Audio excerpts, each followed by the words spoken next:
Вот мы говорим про то, что белорусы повинны адчуць сябе беларусамі, з гордасцю сказаць, што вот мы беларусы, а для гэтага ім павінна трэба, каб было чым ганарыцца.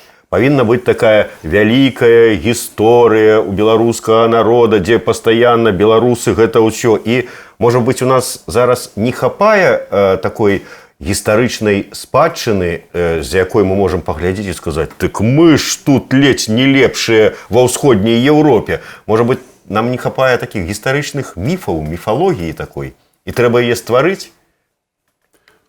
Ja ведаю, што шмат людзей так думае і шмат каму гэта патрэбна. Для мяне гэта дзіцячае. Проста мне не трэба ўжо. Może kiedyś był młody, to potrzebował herojów, ale teraz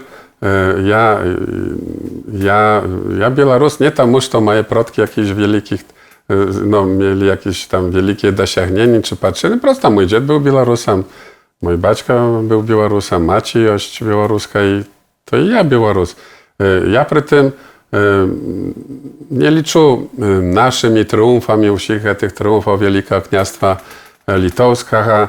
Do rzeczy, to była rabo-ładalnicka dzierżawa, jaka marna skończyła i odklikać się do jej nie ma nijakiego sensu. My mamy historię pośpiechu białoruskiej nacji, jaka zaczyna się idejna z połowy XIX stulecia, a faktycznie z początku XX. I za jedno stulecie my, sielanie, zbudowali nację, dzierżawę z niczego. Prosta jak baron Münchhausen wyciągnęli siebie z bolota za włosy swoje.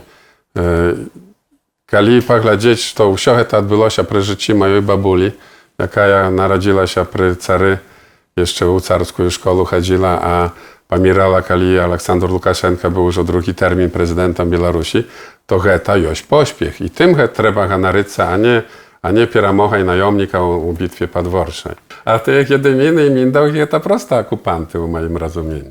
Добра, якому, вот, на ваш погляд, сапраўднаму беларусу варта паставіць помнік? Івану Луцкевічу, Антону Луцкевічу, Józefu Waronku. Яны нас стварылі, а не Купала Скола Самавіч помнік. А калі ідзе пра дзяржаўных дзеячоў, то ім трэба менавіта тым, якія стварылі беларускі нацыянальны рух і беларускую дзяржаву. Бацькам-заснавальнікам БНР-у, to tylko i wykluczne. Nikomu больше tam nie warto u nas stawić pomnik.